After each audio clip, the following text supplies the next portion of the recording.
Please subscribe and hit the bell icon for more updates. Hello everyone. Hello again. A very warm welcome to Tulo's Education. I'm Dr. Sheetal Puri and इस video में हम पढ़ने वाले हैं third part lesson 2 से, that is branchial respiration along with the counter current mechanism. बहुत interesting session होने वाला है, बहुत self explanatory and beautiful diagrams है, so please stay tune and with lots of positive energy and जोश let's get started. Okay, so branchial respiration के बारे में अगर बात करें तो ब्रैंकियल रेस्पिरेशन क्या होती है? Respiration through gills. हमने फर्स्ट वीडियो में सारे एग्जाम्पल्स डिस्कस किए थे एक अच्छी सी टेबल के फॉर्म में।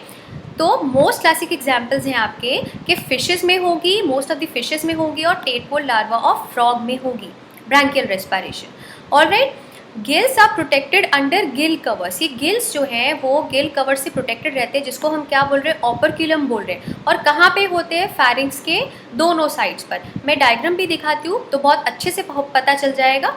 चलिए पहले डायग्राम देख लेते हैं। ओके, सो ये देखिए फैरिंग्स, ये आपके गिल्स है, फैरिंग्स के दोनों साइड पे प्रेजेंट होंगे। ये आपके एक्सहेलेशन का डायग्राम दिखा रखा है, दिस इज योर इनहेलेशन। ये देखिए गिल्स होंगे आपके गिल चैम्बर में। गिल चैम्बर का भी एक बहुत इंपॉर्टेंट रोल है। अब हम मैकेनिज्म ऑफ रेस्पिरेशन जब डिस्कस करेंगे तो उसमें इसका बहुत इंपॉर्टेंट रोल आएगा। अब जब हम पानी जब निकल जाएगा पूरा ऑक्सीजन यूज़ होने के बाद में, ये बात मैं आपको पहले से बता रही हूँ ताकि जब हम मैकेनिज्म डिस्कस करें तो आपको फटाफट से क्लिक कर जाए, ठीक है। तो आपने ऑपरक्यूलम के बारे में पढ़ लिया। ऑपरक्यूलम क्या है? गिल की कवरिंग है। तो पानी आपका दो जगह से बाहर निकल जाएगा। ऑपरक्यूलम से बोनी फिशेस में प्रेजेंट होता है, तो या तो ऑपरक्यूलम के थ्रू बाहर निकलेगा या फैरिंग्स के साइड में गिल स्लिट्स होते हैं। ये देखिए ये ओपनिंग होती है, या तो यहाँ से पानी बाहर निकलता है या ऑपरक्यूलम के थ्रू बाहर निकलता है।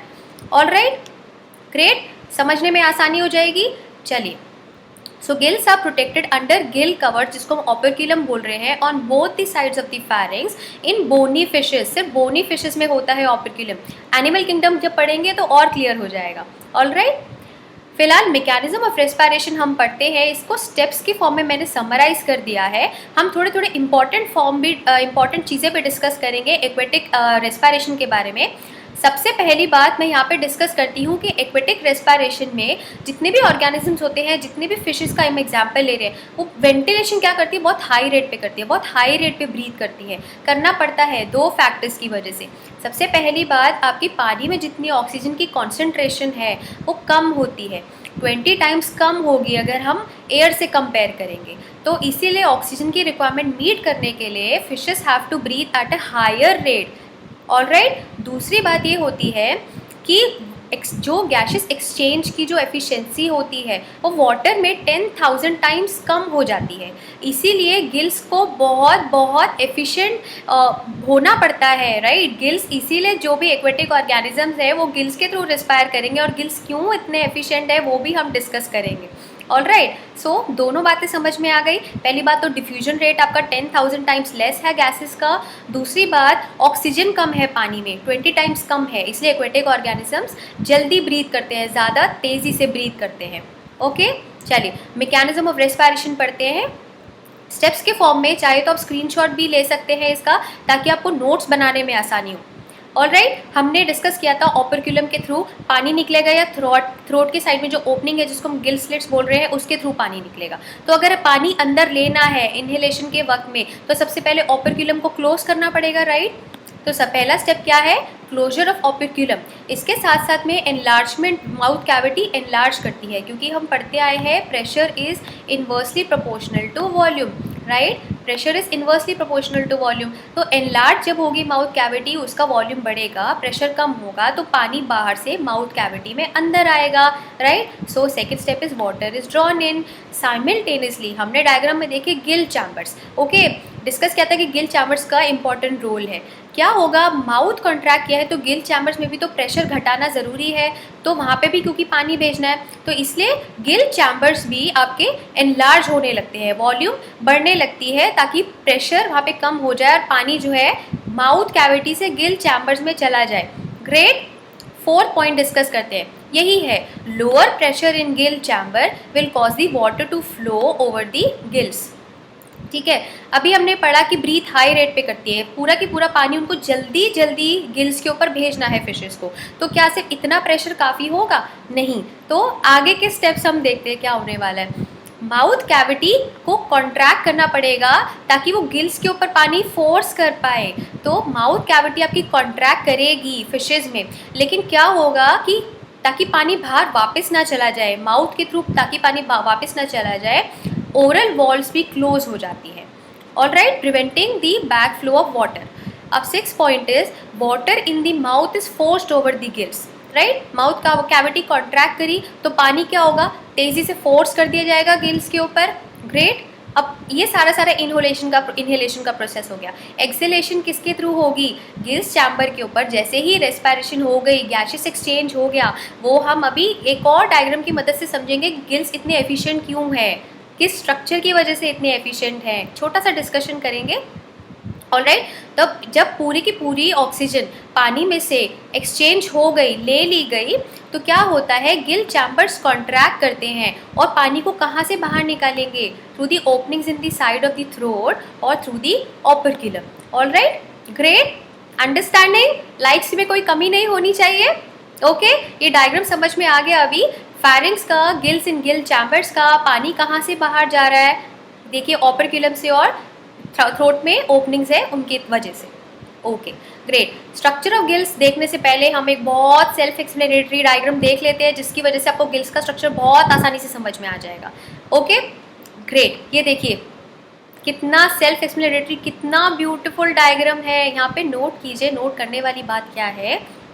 ये देखिए, ये आपको छोटे छोटे धागे दिख रहे हैं, ये छोटे छोटे से धागे दिख रहे हैं आपको। तो गिल्स आपका छोटे छोटे धागों से बना होता है, और ये धागे किसके होते हैं? प्रोटीन के बने होते हैं। अब एक एक धागों को हम बोलेंगे फिलामेंट। क्या बोलेंगे? फिलामेंट। और फिलामेंट जो होता है ना, it further divides to form lamellae. Alright, और इन एक एक लैमेले के पास में एक बहुत रिच कैपिलरी नेटवर्क होता है। तो जो हमने फर्स्ट वीडियो में डिस्कस किया था, characteristics of N efficient respiratory surface, एक तो बहुत न्यूमरस है, नंबर में कितने सारे हैं, अबंडेंट है, ऊपर से हर एक लैमेले के पास, हर एक फिलामेंट के पास एक बहुत रिच कैपिलरी नेटवर्क है। और दूसरी बात ये देखिए, ये राइट साइड में क्या लिखा हुआ है? फिलामेंट्स आर अरेंज्ड इन रोज। ये दिख रही है आपको कैसे रोज है, कैसे फोल्ड्स में प्रेजेंट है, first row, second row, third row. तो इसको हम क्या बोलते हैं? Gill arch. इसको बोलते हैं गिल आर्च। इतना आसानी से कहीं समझ में नहीं आता है, इतना अच्छे से आपको समझाया जा रहा है। ओके, सो खूब सारे लाइक्स कीजिए। All right, your likes are like ATP to me, energy for me. All right, चलिए रिवाइज करते हैं। पूरा हमने समझ लिया है, लेकिन टेक्स्ट की फॉर्म में समझ लेते हैं। भले ही स्क्रीनशॉट खींच लीजिए, भले ही आप नोट्स बनाइए, आसानी होगी। Gills are the tissues that are like short threads made up of protein called filaments, and each filament further divides into lamellae.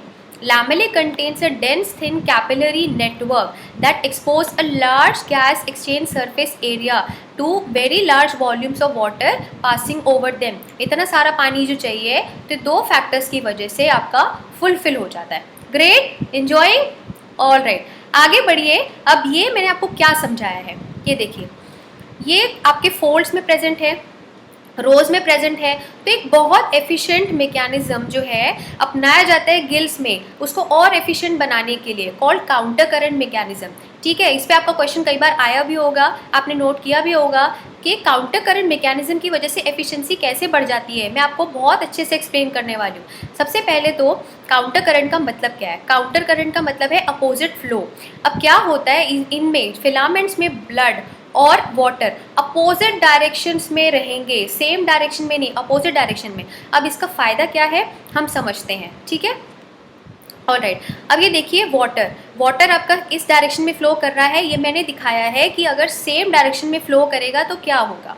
Water आपका इस डायरेक्शन में फ्लो कर रहा है, ब्लड भी सेम डायरेक्शन में फ्लो कर रहा है कैपिलरी नेटवर्क के थ्रू। अब वाटर आया 100% ऑक्सीजनेशन, ऑक्सीजन लेकर, और आपकी जो एयर, जो आपका ब्लड है, वो सिर्फ 10% ऑक्सीजनेशन से एंटर करता है। सपोज फिशेस में 10% ऑक्सीजनेशन से एंटर करा है ब्लड, तो क्या होगा, ये 100% से 10% लेगा और 20% ऑक्सीजनेटेड हो जाएगा ब्लड। ऐसे ही यहाँ पे और 10% लेगा, 30% हो जाएगा, फिर और 10% लेगा, 40, फिर 50। अब ये देखिए क्या हुआ कि 10% लेते लेते दोनों की दोनों वैल्यूज़ आपकी इक्विलिब्रियम पे पहुँच गई।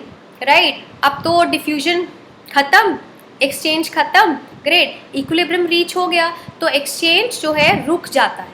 अगर सेम वे में, सेम डायरेक्शन में वाटर और ब्लड फिशेस में फ्लो करेगा, लेकिन इससे इवॉल्व कर गई है फिशेस, गिल्स जो है इतनी एफिशिएंट मैकेनिज्म उन्होंने अपना रखा है, काउंटर करंट मैकेनिज्म। अब देखिए, अगर अपोजिट वे में फ्लो करती है तो क्या होगा? वाटर आपका इधर फ्लो कर रहा है और ब्लड कर रहा है फ्लो अपोजिट में, अपोजिट डायरेक्शन में। ब्लड सपोज 10% ऑक्सीजनेशन के साथ एंटर करता है, ठीक है, तो ये देखिए ये पूरी यहाँ पे एंटर किया, आपको यहाँ पे दिख रहा है कि कहीं भी इक्विलिब्रियम रीच कर रहा है? नहीं। अगर वाटर कहीं से भी एंटर करेगा, 10% ऑक्सीजनेशन पे भी एंटर कर रहा है, कंटिन्यूसली फ्लो हो रहा है, इसलिए वाटर भी कंटिन्यूसली फ्लो हो रहा है, तो कहीं पे इक्विलिब्रियम रीच नहीं हो रहा है। इवन 10% पे भी 20% है, मतलब 10% पे अगर ऑक्सीजन एंटर कर रहा है तो भी वो 10% खींच सकता है। इस पूरे डायग्राम में कहीं भी आपका इक्विलिब्रियम रीच नहीं करता है। सपोज 10% पे पहली बार अगर फ्लो करेगा ब्लड, तो भी वो ऑक्सीजनेट होते होते 90 हो जाएगा, दूसरी बार फिर वापस आएगा तो फिर ऑक्सीजन एक्सट्रैक्ट कर पाएगा। ग्रेट। तो सिंपल सी बात है कि इस वाले में अगर सेम फ्लो रखेंगे तो किसी ना किसी पॉइंट पे इक्विलिब्रियम रीच कर जाएगा, और अगर अपोजिट फ्लो होगा, काउंटर करंट होगा, तो इक्विलिब्रियम रीच होने की बिल्कुल पॉसिबिलिटी नहीं होती है। इसलिए पूरा के पूरा ऑक्सीजन जो है ब्लड एक्सट्रैक्ट करके जाता है। That is why counter current mechanism बहुत एफिशिएंट मैकेनिज्म है। Great. If you want you can click the screenshots also. I've explained you everything with the help of simple diagrams. I hope you have enjoyed this session. If you have any doubts, if you have any queries, please do post in the comment section. Also, do not forget to like, share and subscribe the video. I have compiled a very good quiz for you from the full chapter of lesson 2. So stay tuned. Also, till then, stay happy, stay safe. Goodbye.